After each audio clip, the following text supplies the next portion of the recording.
अस्सलाम वालेकुम। Welcome to the channel Hafaria tech. कैसे हैं आप सब? उम्मीद करती हूँ आप सब खैरियत से होंगे।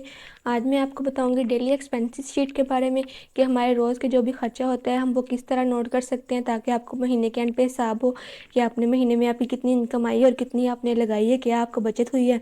तो ये सारा कुछ आप किस तरह कर सकते हैं, उसके लिए आपको एक शीट बनानी होगी MS एक्सेल पे, और इस शीट की मदद से आपको सब कुछ पता चल सकता है। पहले ज़माने में हम लोग रजिस्टर या कॉपी वगैरह पे हम लोग लिखते थे अपना सारा, जो भी हम लेके आते थे, जो भी हमारा खर्चा होता था वो हम एक पेज पे लिखते थे। और जब महीने का एंड होता था तो हम कैलकुलेटर की मदद से उस सारे को जमा करते थे, और फिर हम बार बार देखते थे कि कहीं पे कोई गलती तो नहीं हुई, कहीं पे कोई चीज़ रह तो नहीं गई। तो इस तरह हमें गलती भी हो जाती थी, तो इसमें बहुत ज़्यादा टाइम लगता था। लेकिन आजकल कंप्यूटर का, मोबाइल का दौर है, तो अगर आप मोबाइल पे अपना डाटा रखना चाहते हैं तो उसके लिए आपको कोई ऐप वगैरह कर लेते हैं, उसमें आप अपना सारा डिटेल रखते हैं। अगर आप लैपटॉप ज़्यादा यूज़ करते हैं तो आप MS एक्सेल की मदद से अपना सारा कुछ कर सकते हैं। MS एक्सेल की मदद से करेंगे, आपको कुछ भी खुद ऐड नहीं करना पड़ेगा, बार बार डेट नहीं लिखनी पड़ेगी। आप सिर्फ एक दफ़ा काम कर देंगे, वो सारा कुछ आपका खुद ब खुद होता रहेगा फिर बाद में। तो उसके लिए हमें क्या करना होगा, हमें पहले तो MS एक्सेल ओपन करते हैं। यहाँ पे मैं पहले तो एक शीट बना लेती हूँ ना। थोड़े से मैं सेल को पकड़ती हूँ और उन्हें मैं मर्ज कर लेती हूँ। मर्ज कहाँ से हम करेंगे, वो हम करेंगे यहाँ से, मर्ज एंड सेंटर से। यहाँ पे मैं लिखती हूँ डेली एक्सपेंसेस शीट।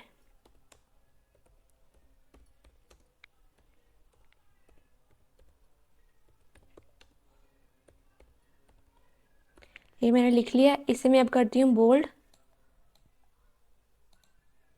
और इस सेल को मैं पकड़ के मैं कर ले जाती हूँ दरमियान में। अब इसका मैं साइज़ भी बढ़ा लेती हूँ। बढ़ा लिया। अब यहाँ पे मैं लिखूँगी डेट।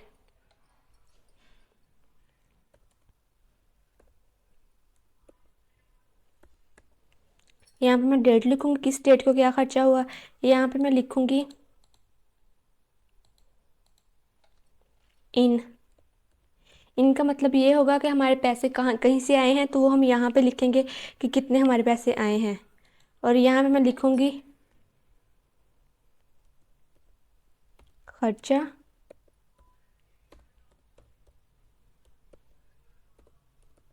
और यहाँ पे मैं लिखूँगी आउट।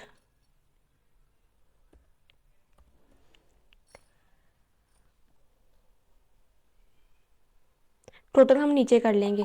अब डेट में हम लिखेंगे किस डेट को हमारी क्या चीज़ है। इन में लिखेंगे हम किस डेट को हमें पैसे मिले हैं, कहीं से हमारे पैसे आ रहे हैं, कुछ हम कर रहे हैं, उसके जितने पैसे जिस डेट को आ रहे हैं वो हम इन में लिखेंगे। और खर्चे में लिखेंगे जो हम चीज़ लेके आए हैं, उस चीज़ का नाम वगैरह लिखेंगे जहाँ पे हमारा खर्चा हुआ है। और आउट में हम वो पैसे लिखेंगे जो हमारे खर्चे पे खर्च हुए हैं। तो हम स्टार्ट करते हैं। यहाँ पे हम पहले डेट लिख लेते हैं। जैसे मैं लिखती हूँ एक को, हमारे 1 और 7, 7वां महीना 2023। ये मैंने एक दफ़ा डेट लिख ली। अब मुझे 2 को लिखना है, तो मुझे बार बार डेट नहीं लिखनी पड़ेगी। मैं इसे यहाँ से पकड़ूंगी और मैं इसे ड्रैग करूंगी,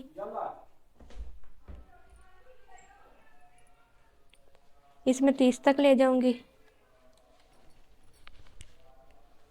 मंथ में 30 दिन होते तो मैंने 30 तक इसका लिख लिया सारा अपना, एक ही दफ़ा। मुझे डेट सिर्फ एक दफ़ा लिखनी पड़ी, बाकी सारा मेरा खुद ही आ गया। अब अगर एक को मेरे पैसे कहीं से आते हैं तो मैं यहाँ पे पैसे लिख दूंगी, लेकिन अगर नहीं आते तो मैं इस सेल को खाली छोड़ दूंगी। फिर अब हम नेक्स्ट करते हैं। एक पर में हमारा कहीं पे खर्चा होता है तो वो हम लिखते हैं। जैसे कि एक को हमने कोई शॉपिंग की है, शॉपिंग वगैरह की है।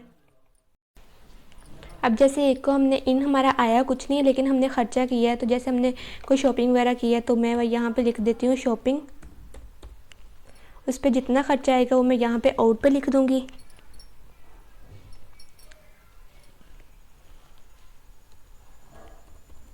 जिसमें लिख दिया 10,000। अब अगर 2 का कुछ नहीं, ना हमारा कोई खर्चा हुआ ना हमारा कोई पैसा है, 2 को हम खाली छोड़ देंगे। फिर हम 3 में लिख देंगे अगर हमारे कहीं से पैसे हैं, जैसे कि हमारे कहीं से पैसे हैं 6,000, और फिर बाद में हमने खर्चा कोई नहीं किया। यहाँ पे किसी डेट में हम खर्चा लिख देते हैं, जैसे मेडिसिन लिख देते हैं।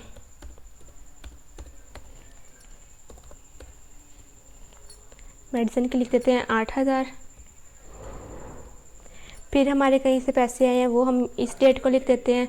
तो फिर इसी तरह हमारा कोई खर्चा हुआ है, सब्ज़ी लिख देते हैं।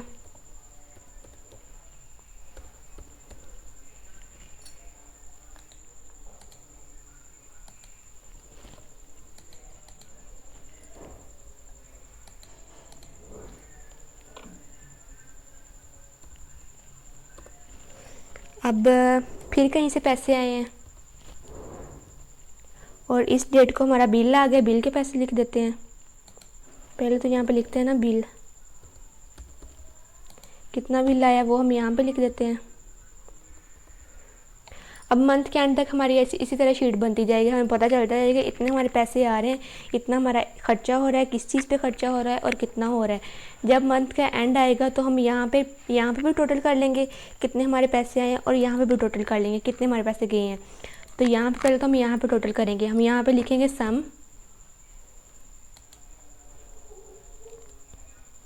और फिर हम पकड़ेंगे शुरू से और हम एंड तक ले जाएंगे। हमारा सारा कुछ लिखा होगा ना, तो हमारा एंड तक जाकर फिर हम एंटर कर देंगे तो हमारा इतने पैसे आए हैं।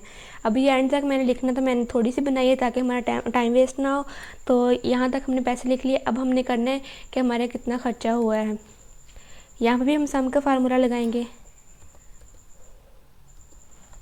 और फिर हम इसको पकड़ेंगे, एंड तक ले जाएंगे जहाँ तक हमारा खर्चा होगा और एंटर करेंगे। इतना हमारा खर्चा हुआ है 36,000 कुछ। अब हमने देखना है कि हमारी बचत कितनी है, उसके लिए हम ये यहाँ पे सेंटर पे रखेंगे और हम करेंगे इस सेल को पकड़ेंगे और माइनस का निशान लगाएंगे और फिर इस सेल को पकड़ेंगे। अब हम करेंगे एंटर, तो ये हमारी बचत आ जाएगी। ये देखिए इतना हमारे पास पैसे आए हैं, इतने हमारे लगे हैं और ये हमारी बचत है। तो इस तरह महीने का जब एंड होगा एक दफ़ा आपने फार्मूला लगाना है और आपकी सारी कैलकुलेशन आपके सामने आ जाएगी। तो उम्मीद है आपको आज की वीडियो अच्छी लगी होगी, इसकी अच्छे से समझ आ गई होगी। वीडियो अच्छी लगी हो तो वीडियो को लाइक करें, चैनल को सब्सक्राइब करें। आज के लिए इतना ही, अल्लाह हाफिज़।